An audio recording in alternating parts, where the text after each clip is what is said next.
ने कहा कि बारात लगेगी, कि झुरमुट जो तुम बनाए हुए हो हरियर हरियर, हरा तो था, पानी पड़ा था ना बेचारा, जब इसको वक्त मिल रहा, इसको हम काट के फेंक देंगे, कभी तो इसमें कली और फूल निकला नहीं। सही घटना। बेटे ने कहा कि बाबूजी, अड़हुले का ना गाछ, जिस दिन शादी होगी उस दिन सुबह में काट के फेंक, इतना मोटा है तो इसे काटने में क्या लगे, अड़हुल का पेड़।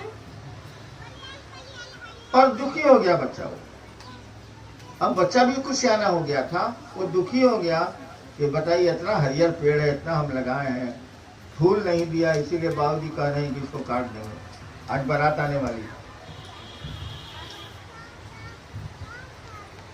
और आपको बताएं, जिस दिन बारात आने वाली थी, आप पेड़ के पत्ते नहीं देख सकते, फूलों से लदे थे। पत्ता नहीं खोल सकते आप उस अड़हुल के पेड़ से, जिसमें कभी फूल कलियां नहीं आई। बारात के दिन केवल फूल ही फूल थे उस पेड़ में। देखिए, वो आपकी बात समझते हैं, आपका दर्द समझते हैं, वो बांटते भी हैं हिस्सा। दिक्कत यह है कि वो बोल नहीं पाते हैं। बड़ी सुंदर एक फिल्म का गीत है, हमने कहा फूलों से हंसो तो वो खिल खिला के हंसती। ये कहानी और गीत नहीं है। आप फूलों से कहेंगे कि हंसो, वो हंसते हैं। आप अगर समझ सकते हैं, सुन सकते हैं तो देखिए उनको। मैंने कहा फूलों से हंसो तो वो खिल खिलाकर हंसती है। सही बात। बड़े संवेदनशील ये पेड़ होते हैं, वो बहुत बात समझते हैं ये।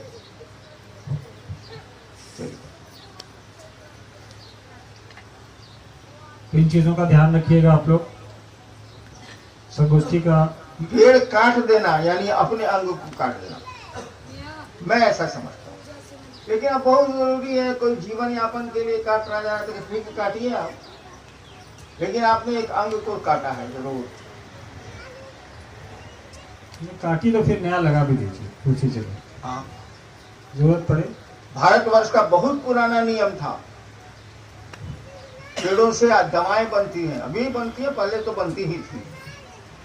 आयुर्वेद का विज्ञान उसी पर चलता ही चलता है। उसका नियम था, किसी पेड़ के फूल, पत्ते या डाली हो या जड़ की आपको आवश्यकता है तो एक दिन पहले जाके उनको कह दीजिए, कल हमको आपकी जरूरत है, हम फलना चीज आपका ले जाएंगे। सूचना दे दीजिए एक दिन पहले, और तब दूसरे दिन उसको काटिए। भारत में बड़ा पुराना नियम है। साधु संत लोग पहले कहवा देते थे। शिव के शिष्य थे बड़े मच्छंदा नाथ। जब उन्होंने शिव को गुरु माना अमरकंटक में, तो एक मल्लाह की बेटी उनके साथ हो गई। नाम था उसका नर्मदा। नदी का भी नाम वही है, लड़की का भी नाम था नर्मदा। एक दिन अपने दोस्तों से कह रही है, वो नर्मदा 12-13 साल की थी, अपने दोस्तों से कह रही है, इस जोगी के लिए मैं फूल चुनती हूं, अब तो फूल भी मुझसे बातें करने लगे। बताते हैं कि मुझमें कौन सा औषधीय गुण है। थोड़ा सा सेंसिटिव हो गई जोगी के साथ वो नर्मदा, वो लड़की। तो कहती है अपने दोस्तों से कि देखो ना, पहले मैं इस जोगी के लिए फूल चुनती थी, अब ये फूल भी मुझसे बातें करने लगे हैं, मुझसे कहने लगे हैं कि मुझको कौन सा गुण है, कौन सा अवगुण है। तो पेड़ों को अपना समझने की कोशिश करिए, ये आपके बहुत अपने हैं। चलिए, काफी समय हो गया है। जो आपसे बात है इस पर ध्यान रखिएगा। अगली बार मुलाकात होगी, उम्मीद करेंगे गुजरात में होगी या राजस्थान में, जहाँ कहीं भी साहब की अनुमति मिली, अगर हम लोग गए या साहब गए, दोनों जगह होगी अगर मैं जिंदा रहा तो।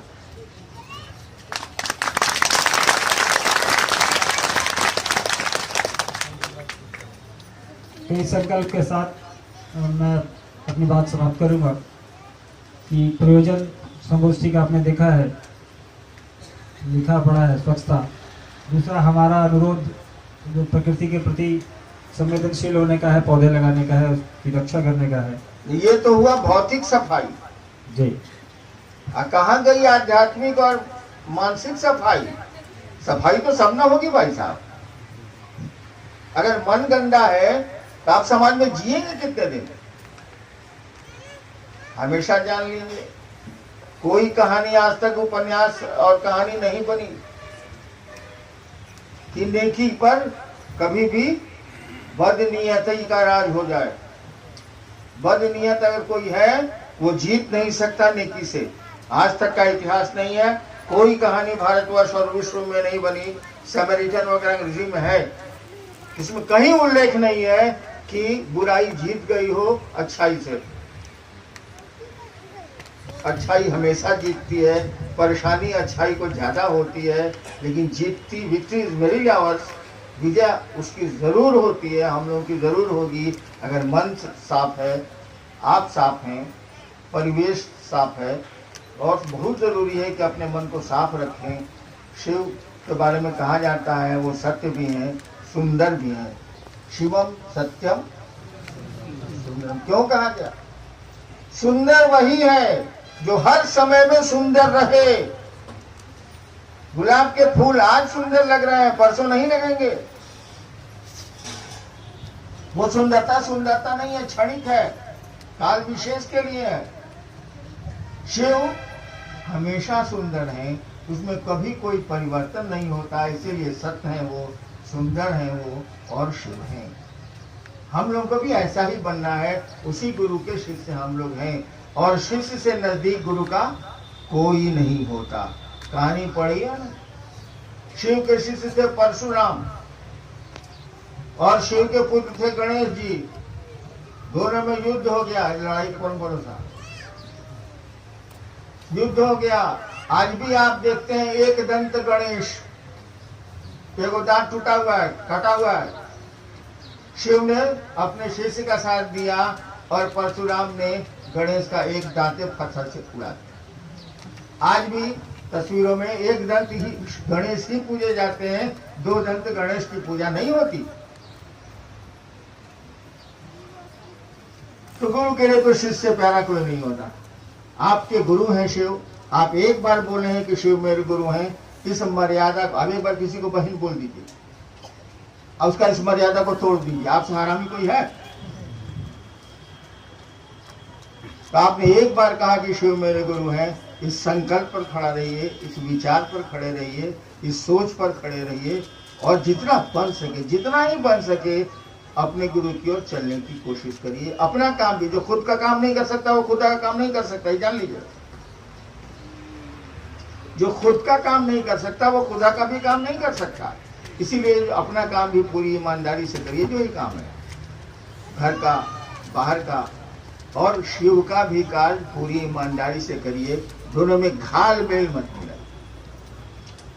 महादेव को हमारे गुरु हैं तो सब गंजन मेरा हो रहा है, घाल मेल मिला रहे हैं आप, गंजन तो आपकी करनी से हो रहा है। महादेव का कल ही रात की बात है, मैं 2 बजे पहले कभी नहीं सोता, बचपन से नहीं सोता, स्मशान की आदत रही, आज भी नहीं सोता। कल रात में महादेव से लड़ गया। हम लड़े, वो लड़े कि नहीं लड़े हम क्या जानते हैं? अब भाई हमको आवेदन देने का अधिकार है, हम आवेदन दिया, तो का आवेदन दिया, अपनी बालों मत दिए, तो हम क्या कर सकते हैं? हम आवेदन नहीं दे सकते। तो हम महादेव से बहुत बात किया, अंत में झगड़ गए। झगड़ने लंबी लड़ाई मेरी तरफ से हो गई, मेरी तरफ से। अबू काका है, वो नहीं पूछेंगे, हम किसे पूछेंगे? बाद में मेरे साथियों ने कहा, मेरे साथी कुछ ऐसे भी हैं जो आसमान में रहते हैं, मेरे साथियों ने कहा कि तुम महादेव से लड़ गए। हम कहा तुमसे लड़े हैं, कहाँ मिलेगा हमको? तुमसे लड़े हैं, क्या हासिल होगा, क्या लाभ होगा? अरे महादेव से लड़ेंगे, लइकवा बाप से लड़ेगा तो झोला बस्ता किना जाएगा, जुतवा नया किना जाएगा, साले पड़ोसी से लड़ेगा, 2 थप्पड़ मार को करेगा। हम उसको यही कहा, तुमसे लड़े, क्या फायदा होगा? और जब जो फायदे का विचार नहीं किए हुए युद्ध करता है, उससे बड़ा मूर्ख कोई नहीं होता। इस लड़ाई से आपको क्या फायदा मिल रहा है, सोच के लड़िएगा भाई। अब फायदे नहीं मिल रहा, लॉस मिल रहा, पिटा जा रहा है, सर लड़ते क्या रहे हैं? हमने कहा तुमसे लड़े, कहाँ मिलेगा हमको? तुम्हारे दोस्ती से भी बहुत फायदा नहीं है, तुम्हारे झगड़ा से भी कोई फायदा हमको बहुत नहीं है। फायदा क्या? महादेव लड़ेंगे, बच्चा लड़ता है माँ से तो एक दिन उसका पेंसिल नया आइए जाता है, छोटका पेंसिल फेंक देता है, तो कोई फायदा रहेगा तो लड़ेगा। महादेव से लड़े, तुमसे लड़े चले। हाँ चलो,